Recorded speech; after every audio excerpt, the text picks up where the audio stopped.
chairman of the Mini and Junior section. Can you give us an overview of what that role entails? Yeah, so as I say, I'm James Mann. I'm the chair of Mini and Junior Rugby here at Congleton RFUFC. I've been in the role since September. At the start of the season, took over from a predecessor, Haley Royal.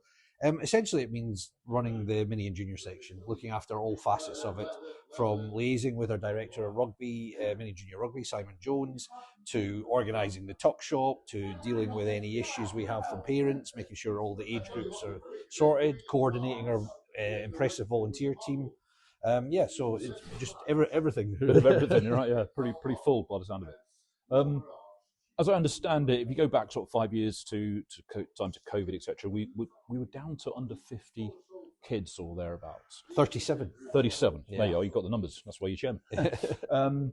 But now we've got something in excess of 150. So how's that come about in the last 4 or 5 years? It's concerted effort, I think. My predecessor, Haley, she really was the focal point for the kind of re-envisaging of the club, Mini and Junior, and the offering that we have here in the clubhouse on a Sunday. Mm-hmm. And we've been into the schools is a big part of it. Our director, who's employed by the club, he goes in and he runs PE classes in the Congleton and Biddulph schools. He runs festivals and mini tournaments. Yep. And in addition, he does after school clubs. So we get quite a lot of that, kids experiencing it for the first time in their schools, which is not normally on the curriculum until we did this in Congleton. Mm-hmm. And in addition, we improved the offering on a Sunday. We've kind of got the refurbishment of the clubhouse is much more family friendly. We're a very family centric club here.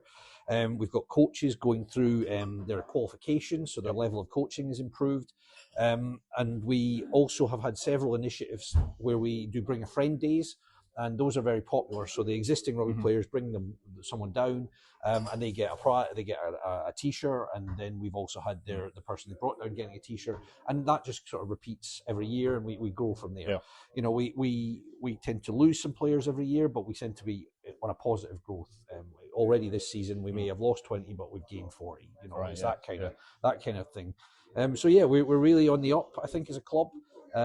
We have full offering from reception all the way through to year 9 for boys. Right. Okay. And for girls, we can take them from reception to year 6. So. Right. To play, you mean they play together in the same team until year 6? They can play together in the same team up to year 6, and then the girls have to separate, and we haven't had the numbers yet to have a girls section post year 6, which is something that we will look to work on. Yeah, true. So all that excellent hard work, as you say, it's improved the product, and we're seeing the benefits of that in terms of the increased numbers we've got. What would you say to, say, any parents out there or any children? What are the benefits of rugby to sort of like younger boys and girls or whatever? What they're going to get from it? So, interestingly, when the RFU asked this question, the answer from the kids, it isn't the rugby. It isn't that. It's the kind of camaraderie and the experience in the clubhouse, the food they get after the hot dog. Everybody gets a free hot dog after the game here. Oh, right. And that's the sort of thing. We've got a tuck shop. So that's often for the younger children, especially. That's often the answer. It's the coming down, being fit, being active. That's a benefit as well. But actually, it's being around their mates and then having that kind of experience is together. Certainly, my son is in year 9 and he's playing more competitively, I would say now, and that's really where it is for him. It's about the fitness, it's about his friends, but being competitive.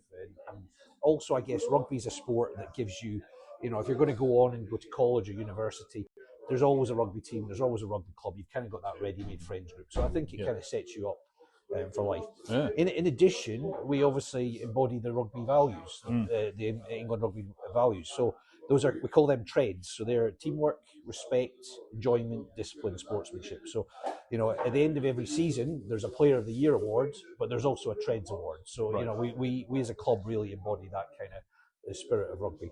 Yeah, no, that's important. I think, as you see, don't want to talk about football or anything necessarily, but you see that much more respect in rugby than there is. Certainly for the officials on the pitch. You do, most of the time. Most of the time, it's not as bad. Yeah, it's definitely a very different sport from football. Yeah. So I think penultimate question: 5-year plan? Where do you want to take the mini and junior section over the next few years? Yeah, so like I said, we've got a really good volunteer body. So there's obviously parent managers for each age group. We've got coaches, so I'd like to see all our coaches reach some level of qualification. I'm doing my England Rugby Coaching Award this year, and it's certainly a really enjoyable experience so far. So more qualified coaches.